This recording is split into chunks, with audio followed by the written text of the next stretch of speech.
Jail મુક્ત થયેલા આરોપીઓએ એક પ્રેસ કોન્ફરન્સ યોજી। મનીષ બઘાસિયા સહિતના આરોપીઓએ પ્રેસ કોન્ફરન્સ યોજી છે। પોલીસે માનસિક ટોર્ચર કરીને માર માર્યાનો આક્ષેપ તેઓએ લગાવ્યો છે અને પત્ર સાચો હોવાનો પણ આરોપીઓએ દાવો કર્યો છે।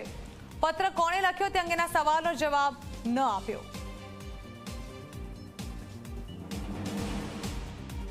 પણ એટલું બધું કર્યું, મેં મારે એટલો માર્યો અને હાથની હથેળીઓ આમ રાખીને હાથ પડી જાય તો પાછળથી સિદ્ધરાજસિંહ ગોહિલામાં પટ્ટા મારતા હતા, એમબી ગોહિલ અને વરજાન કરીને હતા। આ ત્રણેય હજી આમાં લોહી મરેલું છે હાથમાં અને મને પુષ્કળ માર મારવામાં આવેલો। અને એક વાર તો મને ફરિયાદીની હાજરીમાં મારી। ચેમ્બરમાં હતા, એસપી સાહેબ બેઠા હતા સામા, ફરિયાદી એની આગળ બેઠા હતા, આ બાજુ તપાસ અધિકારી પીએસ પરમાર સાહેબ બેઠા હતા અને ત્રણ આવડા હતા એલસીબી ના, સિદ્ધરાજસિંહ ગોહિલ જે મને હાથમાં પટ્ટા મારતા હતા અને ગોહિલ બીજા હતા ઈ અને ત્રીજા વરજાન કરીને, અને ફરિયાદીની હાજરીમાં પણ મને જેટલા પટ્ટા માર્યા છે પટ્ટામાં મેં એમ જ કીધું છે, મને આ નામ બોલાવવા માટે દબાણ પૂરેપૂરું કરવામાં આવ્યું હતું, આ નામ બોલ કોણ છે તને, પછી અમારે કાંઈ કરવું નથી।